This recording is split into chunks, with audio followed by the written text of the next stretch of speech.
hari ini kita akan melakukan klasifikasi tutupan lahan menggunakan Google Earth Engine. Jadi kita mengolah datanya secara online atau cloud gitu ya. Karena tak ada data yang perlu kita download. Cuma di sini kita harus menyiapkan data training sample. Nah, jadi ini nanti hasil akhirnya di mana warnanya itu mewakili setiap definisi yang udah kita berikan di sini. Nih, di sini udah diberikan definisi bahwa warna ini menggambarkan hutan. Nah, kode warna ini bisa teman-teman cari di internet ya. Untuk data SHP-nya, kita bisa cek dulu di QGIS untuk melihat apa yang kita tulis waktu itu di Open Attribute Table ya. Nah, data yang kita perlukan adalah data training sample, di mana di sini data training sample aku udah ada. Jika teman-teman belum, teman-teman bisa lihat lagi video terkait klasifikasi secara digital gitu ya, menggunakan SCP.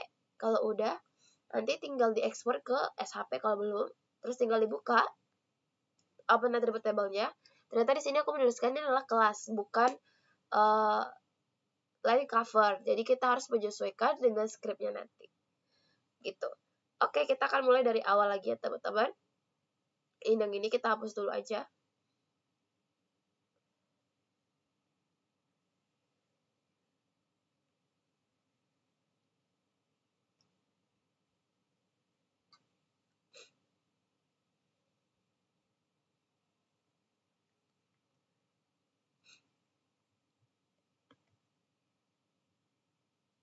Nah, jadi belum ada apa-apa ya. Yang pertama itu, teman-teman bisa masukin data SHP-nya terlebih dahulu. Caranya sama. Kita tinggal ke Asset, terus ke New, terus kita masukkan datanya. Jadi data yang diperlukan itu ada 4, ada DBF, PRJ, SHP, dan SHX. Karena aku udah upload, jadi teman-teman tinggal ngikutin aja. Aset namanya disesuaikan dengan sesuai teman-teman aja. Kalau udah, tinggal diklik upload. Dan sambil ditunggu bisa dilihat di task apakah dia udah berhasil atau belum. Kalau dia udah berhasil, ada tulisan seperti ini. Nah, kalau udah berhasil, nanti tinggal di refresh, barulah keluar nanti di sini. Nah, karena udah ada aku langsung import aja. Nah, tinggal kita masukin script yang tadi. Oke. Ini buat linknya nanti bakal aku share. Ini atau teman-teman bisa dulu untuk nge-scan buat linknya juga bisa. Nah, nanti aku bakal ngejelasin bagian mana aja yang harus teman-teman ganti sesuai dengan data teman-teman masing-masing. Yang ini kita ganti terlebih dahulu ya, jadi sesuai dengan dataset yang kita masukkan pertama kali, yaitu training pangkal. Perhatikan huruf besar dan kecilnya ya guys. Harus sesuai dengan ini dan ini. Nah, kalau udah, teman-teman bisa seret ini kursor sesuai dengan lokasi di mana Pangkal Pinang itu berada. Nah, aku udah dapat di sini. Tinggal klik ini. Terus teman-teman perkirakan aja seluas berapa Pangkal Pinang yang harus masuk dalam ininya. Nah, kayak gitu. Untuk geometri ini bisa teman-teman ganti menjadi Pangkal Pinang. Sesuai dengan region yang ada di bawah ini. Nah, kalau udah teman-teman bisa klik run. Nah, kita bisa melihat hasilnya di konsol ini. Nah, langsung terbaca ya. Overall accuracy yang terbaca itu 0,9. Dengan training sample count-nya jumlahnya ada 4.851 dikit ya.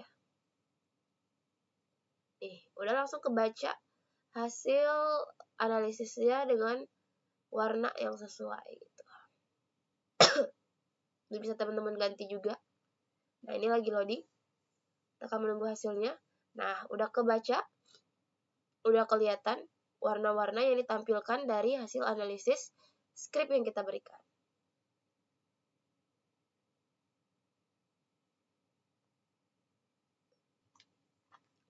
Nah, sekarang aku akan menjelaskan bagian mana aja yang harus teman-teman ganti sesuai dengan training sampel teman-teman. Yang pertama, itu teman-teman harus mengganti region ini sesuai dengan nama kabupaten teman-teman masing-masing. Untuk yang di atas ini tadi udah aku jelasin bagian mana yang harus diganti dan harus apa. Yang ini boleh, misalnya kalau mau analisis tahun 2023 boleh diganti. Kalau ini scale-nya bisa disesuaikan, makin kecil makin bagus. Gitu ya. Nah, ini data awal dan akhirnya mau di tahun berapa dan berapa harus diisi ya. Terus ini udah sama, kita menggunakan lensa 8. Oh, sama ya ini. Nah, ini training pangkal juga harus diganti menjadi training apa gitu kan. Teman-teman naruh tulisan ini tuh sebagai apa, itu harus disesuaikan. Harus diganti berarti ini ya, yang nomor 38. Terus yang ini, properties. Properties ini disesuaikan dengan open attribute table yang ada kita bikin di training sampelnya. Bisa dilihat di QGIS. Nah, di sini karena aku bikinnya kelas, makanya di sini tulisannya adalah kelas.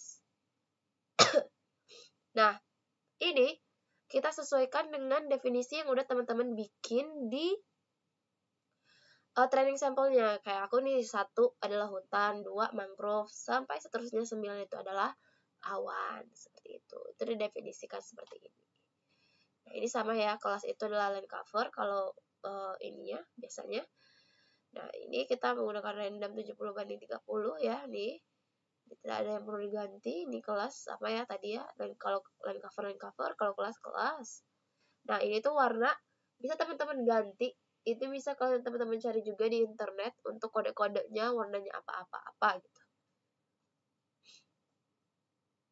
Nah, itu ya, sama ini satu lagi diganti biar menampilkan hasil confusion matrix, overall akurasi dan kapanya.